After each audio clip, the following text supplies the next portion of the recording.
Team Kazakhstan going for the Gord Belarik themselves, but I don't see the kind of mid-game potential that they have, especially leading into the Claude, because they're going to need that space with the Claude, that Blazing Duet, eventually in that later stage of the game. How do they build up the advantage on the Claude?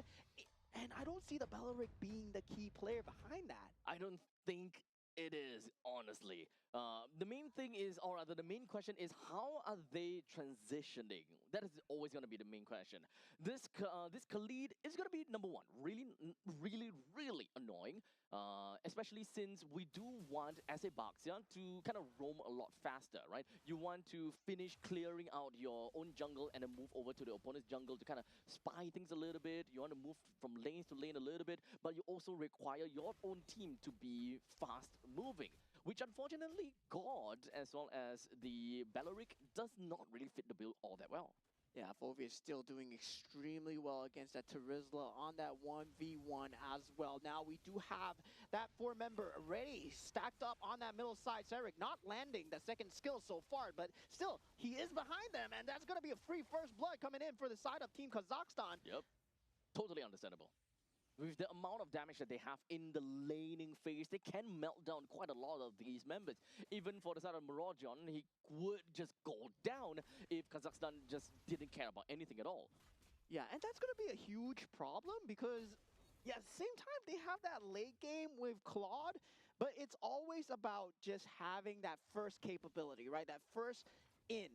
And that first in is looking like it's going to be a Boxia, it's going to be a penalty zone, and that's not going to be the best way to start a battle. Meanwhile, for the side of Team Kazakhstan, they have multiple ways to force it out, especially the Infernal Pursuit. Kusepov, of course, valued the kill over his own flicker, went straight underneath the turret's nose in order to secure the kill on over to the Claude. So that is going to slow him down by quite a bit.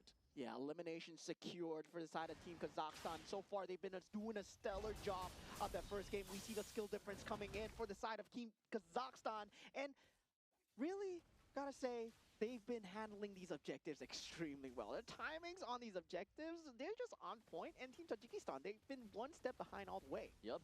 As such, we do have Kazakhstan just going to be pushing the agenda over to the side of Tajikistan. mplply doesn't have a lot of HP to work with. As such, he will go down, but it will be a 1-for-1 trade between the two XP laners. Kusepov immediately with the quick send guard. He's going to be safe and sound for now, but the most important thing is that their jungler is the one that managed to get a decent amount of assists from that, brought himself to level 5 as well. And with that early lead that Bruno has, right, the bullying has started. And once again, we forgot about Bruno. We forgot about Bruno being that kind of heavy dominant gold lane. You want to know why? Because we don't talk about Bruno. Yeah, we don't talk about Bruno. We don't talk about Bruno. But we were talking about Claude just coming up into the meta with, especially with the fighter emblem, having that having that ability to just have that lifesteal and sustain through, and it's not gonna be enough. Wait, that was so close. Well, that is the kind of thing that a Mystic Gush can really bring to the team, but so close, yet so far, Serik almost laid waste to the hands of Nemaxoda. Yeah, and right now, it just feels like Team Kazakhstan, they're styling on Team Tajikistan at the moment. 2,000 gold advantage, 3 minutes into the game, slowly ramping up in terms of the map pressure as well. Now it's up to Kavalov to try and find something here. Well, perhaps they'll be able to get a kill. Indeed, they will. Down to the bottom lane, Claude finally managed to avenge for him, or rather, take revenge over to the side of Akambayev. And hopefully from this point onwards, he will be safer in the lanes, perhaps. Yeah, still, that was a great macro factor, but Mystic Gush coming through together with Rapid Riot takes out Kusepov.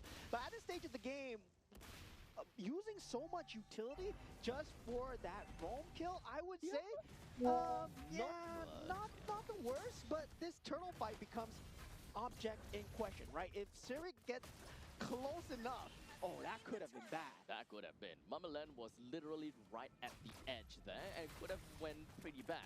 But Tajikistan understood that taking away one of the main initiators is going to be big. But here we go. Of course, Reggie Sandstorm that manages to land a 2-person, allowing them to pick up a kill. 2 kills, in fact, allowing Serik to pick up a double. Might be able to snowball from this point onwards. As right now, Akabayev, he's been taking all the these free hits over to the opponents, allowing Serik to go for a triple kill. Yeah, the Mystic Gush not there in time for the side of Team Tajikistan. And Team Kazakhstan, they've been doing such a great job of enabling Serik as much as possible. And you can see the synergy that comes through, right? You can see the setup. Serik just goes in, penalty zone, does get caught up. But at the same time, you see Salamat running in to try and set up that space away, pushes that Mystic Gush away with the help of the Valir as well, just to make sure that the damage does not fall through on his jungler. I'm mostly just curious about the initiation coming in from the members of Tajikistan. But hold on a second, as we now just going to be looking at the blazing duet coming in from Claude. Not going to do too much damage, unfortunately. But that is a choke point for the side of Kazakhstan. They managed to fall back a little bit. Good flicker coming from Akambayev. This is going to be safe and sound for now. Yeah, still at this point, Team Kazakhstan consistently keeping up the map pressure, right? On the top side, Serik doing the macro work as they take out the tier 1, and this is the slow macro advantage that Team Kazakhstan was known for in that game number 1. Despite the fact that right now they are not having as flawless of a game, it's still looking good. It's still like winning on their side. Equipment-wise, it's still favored towards the Bruno handed. Yep, here we go. A quick crash down over to the side of Salamat, who wasn't able to get himself right out of there with his ultimate. But now it's going to be 2v4, as the amount of members from the side of Tajikistan is just going to be a little bit too overpowering. But hold on a second, take a look at this. mplid, he stayed alive for so long. Even when KAZAKHSTAN and Serik, they made their way to the middle lane to try to take down the middle lane as much as possible. But all in all, Tajikistan, they still lost a lot more from the entire ordeal. Yeah, great identification of targets from Team Kazakhstan, right? Taking out the Gord first, and Nemazota being out of the battlefield, no Mystic Gush, meaning that you can take the battle as you wish. Blazing Duet at this stage is not going to deal enough. They take the purple buff for their trouble, great invasion, great enemy resource juggle, and Team Kazakhstan, while this was happening, they took out Nemazota, and knowing that the Blazing Duet is not enough, mplid just jumps in, and the rest was wrote in history. It's really unfortunate, right? mplid single-handedly kind of held 4 people and contained them. Well, it was a very slow walk from KAZAKHSTAN as well as Serik to eventually make their way into the actual team fight, for example. But the game has literally just started, as now Kazakhstan 5,000 gold lead. This is the point in time where Akambayev and Serik, they can go downtown with the amount of damage that they have to their own names. Yeah, and everybody has to watch out for the Suyo at this point, because he can play across the cross map, and he deals so much pressure towards his Claude. But now the rest of the team, they want to force out this tier 2 turret here. And it does seem like taking down the T2 turret is going to be one of the great parts. But unfortunately, Nemazota, when it comes down to the Mystic Gush, was not able to touch on anyone. As such, they will lose one, and slowly losing 2, as the Valir is going to be a little bit annoying for them to deal with. Akambayev picks up the kill. That is 2 men down for the side of Tajikistan, forcing them to stay alone at home. And that was KAZAKHSTAN reaching that critical mass, unable to be touched in this entire battlefield. Kabalov, he's not going to have a great time here as he does not find any initiation. Team Kazakhstan, they can initially stick as 4 and leave Serik to do the dirty work on the cross-map plays. With all of the T2 turrets already taken down before the Lord even appears, this is once again yet another one-sided game for the side of Kazakhstan. If whether they can even close out the game with these one-sidedness is ultimately going to be the question. With 3.5 or rather 3.7 thousand gold lead in favor of Serik, I'm pretty sure that his assassination attempts will go completely unnoticed sometimes. Yeah, I mean, the team has been playing so well, especially for the jungler. You can see that Salamat really does complement Serik extremely well in that early game phase to that mid game phase. Make sure that Mystic Gush is never used on the Serik. If KAZAKHSTAN goes down, so be it. As long as it's not used on Serik, you're winning the game. You're winning the team fight no matter what.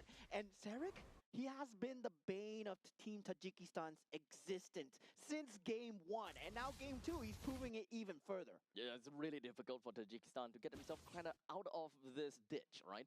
They kind of found themselves in a very deep hole, and Kazakhstan is constantly just shoveling more dirt in their faces, and now they are grasping for air to breathe. Yeah, generally Kabalov would have been that first point of contact, but now with the damage coming through from the side of Team Kazakhstan, he can't even stand in the front line. And Abaxia in the back line, that's not something that you want for these team fights. As such, we'll see how this is gonna go. The Mystic Gush has already been expended onto Salamat, but not quite enough to deal any damage, or he managed to bring it down to half HP, but that's about all. That's all that the Mystic Gush can do to another fellow mage. And now they don't have a way to really clear out the wave too well. They can try, but however, they have already lost the T3 turret up in the top lane, and Kazakhstan do have pushing waves down in the bottom lane even. As such, Yusupov doesn't seem like they're trying to go for anything, but Saring almost landed an assassination attempt. Yeah, and they gotta consistently juggle that because they have to get these inhibitor turrets now. They know that they're on a clock here. If they don't take out these inhibitor turrets into the next ward, gives Tajikistan a little bit of space here. Lands all the way to the back with the Raging Sandstorm, allowing them to pick up a total of 4 kills right now. The last member left, Saring crushes the rest of the members with a triple kill credited for himself. They don't even need to care about the middle lane T3. They will rush it right in and end Tajikistan. Team Kazakhstan with a very clean victory once again. A bit more scrappy, I would say, but still, they did it in their